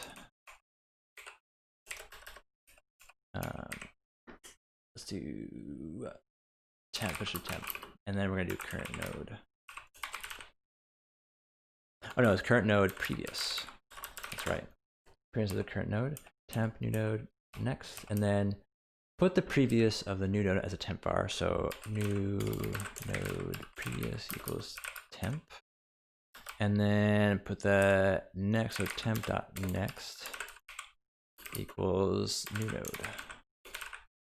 That was a lot of stuff. Let's see if it works. Getting a lot of linting. Or is this linting errors? I guess not. Let's see. Go lint. Alright, let's go build. Alright, cool. This is just checking to see if I have any compiler errors or the compiler's gonna throw errors at me. Alright. That seems okay. Probably the better way is actually like write tests for this to see if we can if it's actually working. I guess the faster way, I'll write tests later. The faster way will be to actually just test this out. So let's see this. So here we have, we insert the root value as 5, Now let's actually try writing. So let's go through it for a second. So right now I only have the root node. So if I pass in index one is gonna work because I have a length of one. I'll probably be starting Capstone in a few months. What are some habits, things you wish? Oh, that's a good question. Yeah, I mean, this is totally fine. Like, if you have any questions about caption stuff, totally ask me. I'm just when there's no one talking, I'm just working on my project. But yeah, I'm definitely here to chat with you guys. So yeah, habits. What habits you had when I was in Capstone? It's a very good question. Um, one of the habits I really liked when I was in Capstone was I went to the gym quite often because I'm on the East Coast, and so when I did Capstone, I was East Coast, and so we started at 10 o'clock. I'm not sure how it does now. You know, take this with a grain of salt because Capstone could be different now. But I was on the East Coast. We would start classes around 10 o'clock, and so generally in the morning, I would go to the gym to kind of like, freshen up, have breakfast, get some coffee, and then go to the gym. Just like, clear my head a little bit, get ready for the day, and then because Capstone is definitely intense. Like I'm sure you've heard from other people that Capstone is intense, but it's pretty intense. So yeah, definitely went to the gym and then got home around 10, start the day, and you have classes, you have breaks throughout that. And then yeah, I actually so I mean a little crazy. I went to the gym twice a day. So I would go to the gym in the morning. I think I would, and then the thing is in the morning, cause at the time my wife was, well, she's always been working, but at the time my wife was working. And so I was doing Capstone, working from home or doing Capstone from home.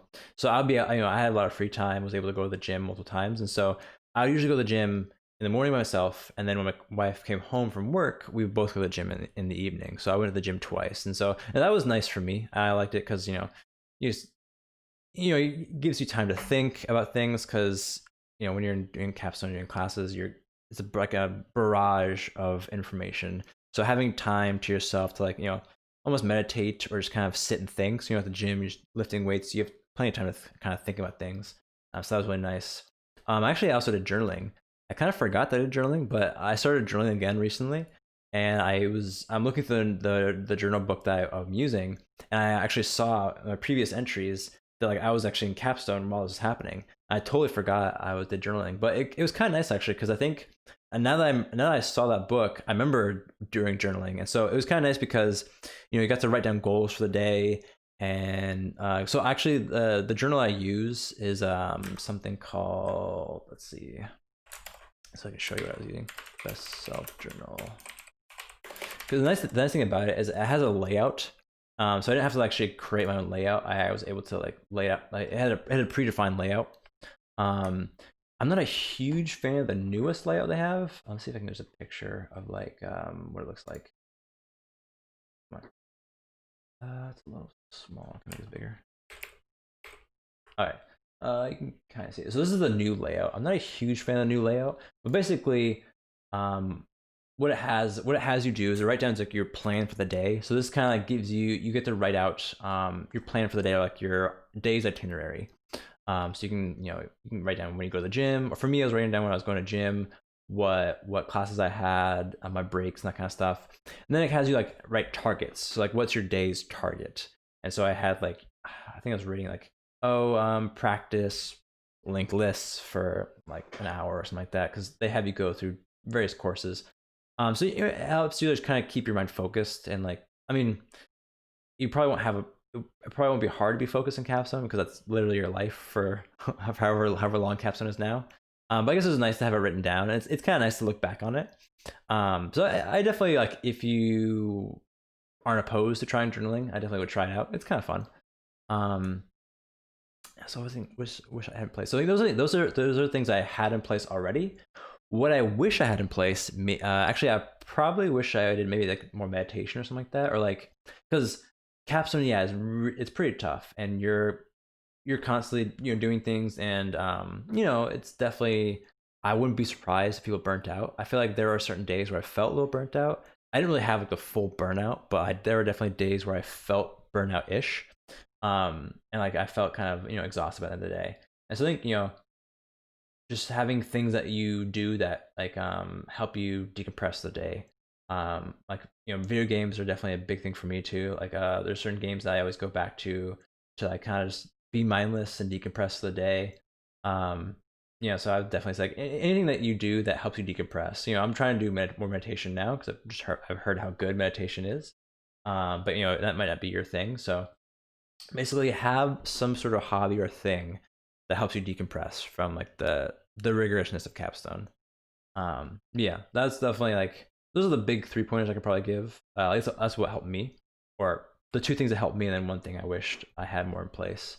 'Cause I think I was definitely a bit of a workaholic during capstone, and probably looking back now, wish I had maybe had moments of more decompression during the day, and didn't get too close to burnout. I didn't burn out, but there are definitely days where I felt really exhausted, and I probably didn't need to go as hard as I did. But yeah, hope that helps. But yeah, let me just check real quick if this works. Node, a lot of linting errors, but whatever. Oh yeah, so we changed this because now it returned back the. Well, actually, the cool thing now is now I can change. I know I can actually change things. Now I can actually change this. So now this insert new. Yep, returns back this. And so what I'm gonna do now. Oh, I forgot what I was gonna do is okay. So if I have position 1, so I want to see what this does when I do position 1. So I pass in position 1. One is not less than 0, should be fine, and 1 is not gonna be greater than 1 because I'm gonna have visit length of 1. Kind of been burning out as I go through 225, and since I didn't really have much of a process for logical burnout until now, I've been seeing others. Yeah, yeah. I mean, I definitely never got burnt out during the launch school actual core curriculum, just because. I mean, if you listen to like my podcast episode, like I definitely took quite a few breaks when I did like uh oh, what was it, like the design studio gig and that kind of stuff. Like I had some side jobs during, I think it was 225 actually. Um, so I didn't get too burned out just because like I definitely had times where I took time off from the curriculum a little bit. But I can definitely see people getting pretty burnt out. I'm not surprised at all to hear it if people got burnt out from it, just because like while the curriculum itself does not say like you should burn out, like I can definitely like me being my own personality, I can totally understand like you know being really into coding and then wanting to like be the best I can and learning all those things. Um, yeah, especially doing it full time. I'm trying to think back. I mean, I definitely did take breaks in the weekend. I think because I had a wife at the time, so we didn't want to like take time together. But yeah, I feel like I mean, especially during the pandemic too. Like you're constantly at home, all that stuff. Like if you literally have nothing else to do but launch school, I could totally understand. Feeling like you're burnt out, that kind of stuff. So yeah, biggest advice is just take breaks. And I guess it's tough with the pandemic to like if you're used to going out to like restaurants and stuff as like a form of relaxation, or like I don't know, museums and stuff. I can definitely see that being tough. We went, actually my wife and I went to Vancouver like a couple weekends ago, and it was definitely nice. Vancouver has like the least amount of cases of all the states, I think, and so they still have indoor dining, and so we would still wear a mask, and we were mainly in Burlington. So if we were went out eating, we wear a mask, and a lot actually. I mean, Vancouver, Vermont, sorry, not Vancouver, Vermont. Vermont takes it really seriously too. Um, but like yeah, the restaurants are open, so we got to go eat at restaurants, indoor dining. We were still socially distant from people, but like things like the comedy club that they have, like there's a big comedy club in Burlington, Vermont. That was closed, and so I definitely would have loved to go to the comedy club if it was open. So it's like I can totally see people's previous habits. You can't always do that now. Office also doesn't have Windows. Oh yeah, yeah. I mean, I'm kind of lucky. I mean, I guess you can't really see. I have windows kind of right here. I mean, it's dark right now, so I can't really see much. But I have like some really big windows here, and then this is like the main office, so you can see we decorated our office with some stuff in the background. You can see some posters. But yeah, it's been tough, but we've been doing it. But yeah, I would say like yeah, I mean, definitely with the like I would say if you feel like you're getting burnt out quite a bit with the core curriculum, for sure, like find ways to decompress, take breaks, because it's not going to get much easier with capstone for sure. It's going to get pretty tough with capstone. And so yeah, I would say like definitely try and take breaks when possible, and just like find habits that really help you decompress. I mean, part of the reason why I'm even doing streaming is so I can actually talk to people. Like it's me, like right now, especially with cases on the rise. One thing I mentioned is my wife is pregnant, and so like we've been seeing family recently, but like soon, for a second, did you say you're in Vermont? I keep being Vermonters in launch school. No, so I'm not from Vermont, but my wife and I visited Vermont for like a baby moon, so like basically like a honeymoon, but for pregnancy. So we went to Vermont for a week. I guess I would be in some fake chats or fake people. But yeah, no, I'm not from Vermont. I'm actually from Jersey, or I'm in New Jersey right now. I was in New York a couple months back. We moved to Jersey just because partially because of the pandemic. Um, but yeah, so forgot what I was saying before. What was I saying? Either way, I was talking about my wife being pregnant, and but part of the reason I'm doing this is because we've been seeing family. My sister-in-law got married in our backyard like last weekend. We have a nice big backyard. All right, yeah, see you later. But with her being pregnant and her coming close to term, we're gonna start to do more self isolation and like quarantining, because we don't. There's like a lot of issues if you're pregnant and have the coronavirus. Like there's there's a lot of issues with trying to give birth in the hospital. So we're gonna be doing a lot more self quarantining soon, and so part of the reason why I want to do these streams is just meet talk with people, like chat with you guys. It's like avoid that sense of like self isolation so much. Even though we're not like talking in person, I can't really see your faces, but still talking is nice. So yeah, that's kind of like why part of the motivation to do these streams. I hope you guys are getting something out of it. You're learning a little bit of Go on the way. But yeah, let's see. Thanks. Next. So we have one. It's gonna be position one. Oh, but oh wait, no. So we're in position 0. Oh, the problem is that next is a nil node. So wait, actually one thing. Okay, actually now next needs to be. Okay, now I realize next can't be nil. So right now I have next as nil. Next actually needs to be a root, like an end node, like a nil node. So I actually need to change this. So this needs to be node, which next should be a new node, right? And then previous should be, I think. Let's try that. No, previous.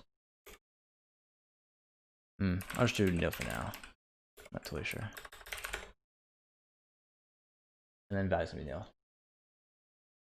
Yeah, I get it. That I didn't see. Oh yeah, D&D. Actually, like hear it. Done. Yeah, no, like Bobo and Platypus.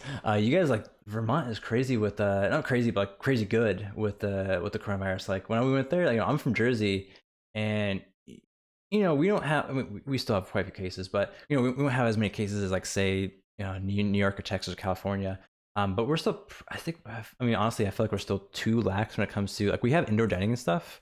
I feel like we're a little too lax with it. But like Vermont, you have the least amount of cases in I think the United States, and when we went there, like you still have indoor dining, but it's way strict. Like you have to have reservation. You definitely have like 6 feet apart. We went to like a small coffee shop, and it had like plexiglass separators for all the tables, and so whoa, this is crazy. I'm crazy good though, because like makes you feel safe. But yeah, Graham, I haven't done D&D in a long time. I actually missed a lot, but actually last week my coworker gave like a little we're doing more like show and tell kind of stuff. Like we're talking about stuff that interests us outside of our work. So during our team meetings, one of us will like give a show and tell of like things we personally enjoy, and he was actually giving a thing about D&D. So he does like a lot of virtual D&Ds. He's been doing it for a long time. He actually created his own like personal server for like, I think he has like some D&D software that he uses to actually do like D&D games. And so he does both DMing and playing. But yeah, after that talk, I was like, man, I wish I could play D&D. I miss that. Those are definitely fun. Those are definitely fun times. I haven't done it for a long time. I haven't done it since I was in Seattle, which is quite a while ago. But it definitely was fun. Like what we do is like every week we be at a friend's house, and then we like get a bunch of junk food and then just play for like hours. A lot of fun. All right, so now that we have a nil node, we should work fine. If we do next, next won't be nil anymore. So the next should have, our node is next. The next should still have, okay, so that, I think that should work better. And next should still have previous. Yeah, okay, that should work. Let me, now we have that working. Let's see it's in action. I think I might, shouldn't 85 be current node? 85. Current node. No, so I have current node here. So like I have the variable as current node, and I have it as root. And then, oh no, you're right. Sorry, no, you're totally right. It should be current node equals next. That's totally right. All right, good call. That was a very good call. What happened? Why is it not working? Okay, no right since last change. I don't know what that means. Whatever. Yeah, good call on that one. Cases have been on the rise even here in the past couple weeks.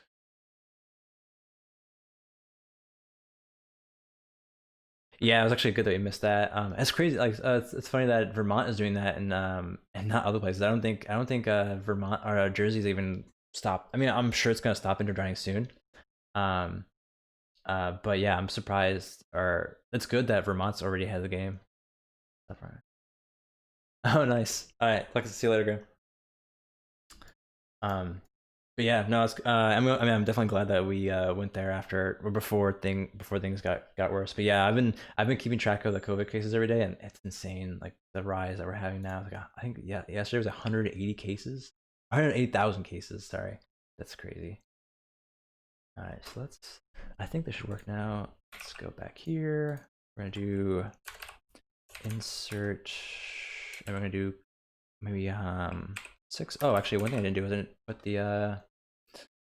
the value. New node, and then value is going to be, that was a val or value. Value equals val. There you go. All right. No. Let's try that. How do I keep getting that error? Force it right? I keep getting this weird error in the bottom saying no right since last change, something like that. I don't know what that means, but let's try it. So index, we're gonna put value 6 and then try it position 1. And that should return a list and the error. So let's double check that the error does not exist. So list, but then actually list. Maybe you don't need to return the list actually. I mean, I guess returning a list helps with chaining, but like returning a list itself doesn't super useful. But like, so one thing I'm gonna do is I'm actually gonna define an error right here, and then we're gonna call equals this, and then we're gonna check if the error is not nil. So if the error is not nil, then it should have worked. Oh no, if the error is not nil, then we got an error back, and so we should probably do like print line error, and then otherwise let's do print line. I guess L itself. I don't know. Let's see. Actually, no, that's gonna be a pointer. I guess next thing we should do is actually have a method for retrieving a value. We can do that next. Actually, I might call it good after this. Call it the night. But I just want to make sure that this works, or see if it works or not, and then maybe commit it to GitHub. All right, so let's try this. Nope, no, we got an error. We got a sig fault. That's exciting. Insert, what was it? List 102. Temp.next. Okay, so what was temp? Temp is new node previous.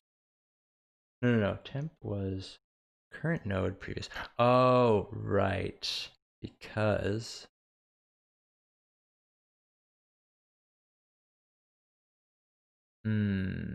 okay, so actually, oh my god, okay, what we need to do, okay, so actually when we insert a root value, what we need to do, oh man, we might need to change this actually. We might need to change it so we don't go to the end node, we go to the one before that.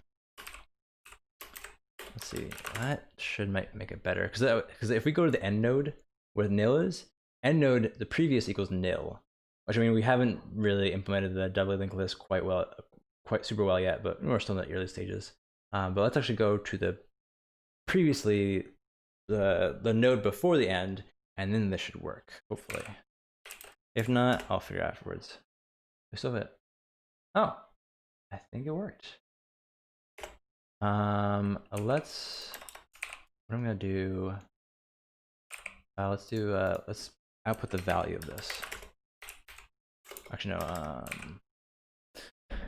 what I want to do is, we didn't get an error, and actually, let's output the length. I want the length of this. Oh, actually, when we insert, we should actually increase the length.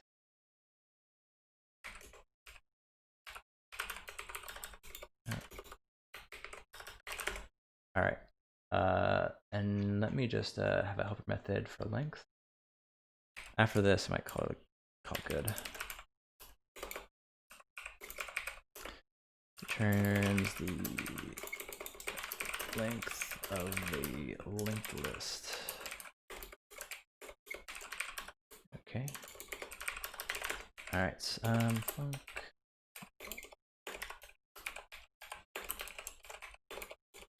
Oh, come on. I hate the highlight. It's highlighting over the red circle. So I keep thinking I don't. It's not there.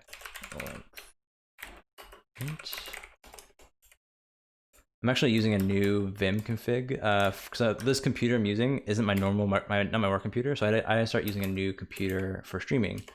And so I actually set up a new Vim config than the one I use for work. And so I'm not actually used to all these like highlights. Not a huge fan of it. I might change it. I mean, some of these things are actually nice, but I might change some of these things. But so let's do just return. All right, let's do this.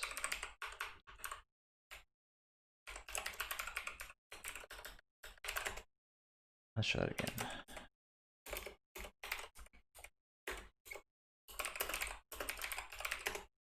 Oh yeah, got two. All right, so I think it worked. I mean, we won't 100% know until I actually implement like the retrieving of a value, but I think it's pretty good, not too bad. I'm returning two values. So you can know. Yeah, so actually it's a very common thing with Go is to return two values. It's funny that you actually like it, because a lot of people in Go actually don't like it. They actually don't. I mean, they think it makes, because if you think about it, like every time you call a function, you're gonna have this pattern right here. You have to check if the value, if error is not nil, and then if it is nil, or if it's not nil, like return an error or log the error of some sort. So when you first start using Go, it can get me a little annoying, or it's like it's a new thing to get used to.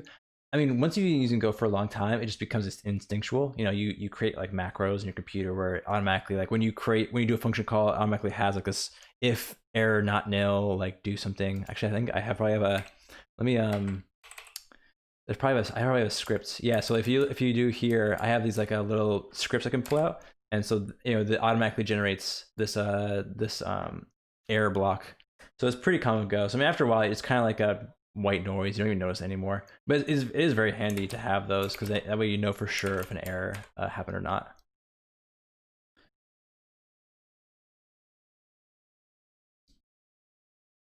Yeah, that's pretty nice. Yeah, I think yeah, I mean, I think languages allow you to return multiple values as long as you I guess you can destructure it. Like you know, if you return an array, if you return an array, you can like then destructure it when you call that array and like restructure it into like two different bars. So that's pretty nice. But this actually like, explicitly lets you return two. I mean, actually, you can do more than two. You can do. I'm not sure the limit of how many values you can return, but you can return a lot of values. But yeah, no, I think we're off to a not bad start. You know, maybe next time I'll keep working on it, and let me commit this. But yeah, thanks for everyone for joining. I definitely it was fun doing this. I definitely want to try it again. Not sure if we'll make you know try and make it a semi-regular thing. But yeah, it was fun. Let me just status. Oh no, wrong. I'm in the wrong path. I don't want the. There should be. Or no, am I still in? What path am I in? Oh, shoot, I'm still under source. All right. Well, I need to change that. So, but yeah, I'm gonna commit this to the GitHub, and then after that, probably gonna head out. Yeah, thanks for joining. Hope you all have a good night, and see you next time. Have a good one.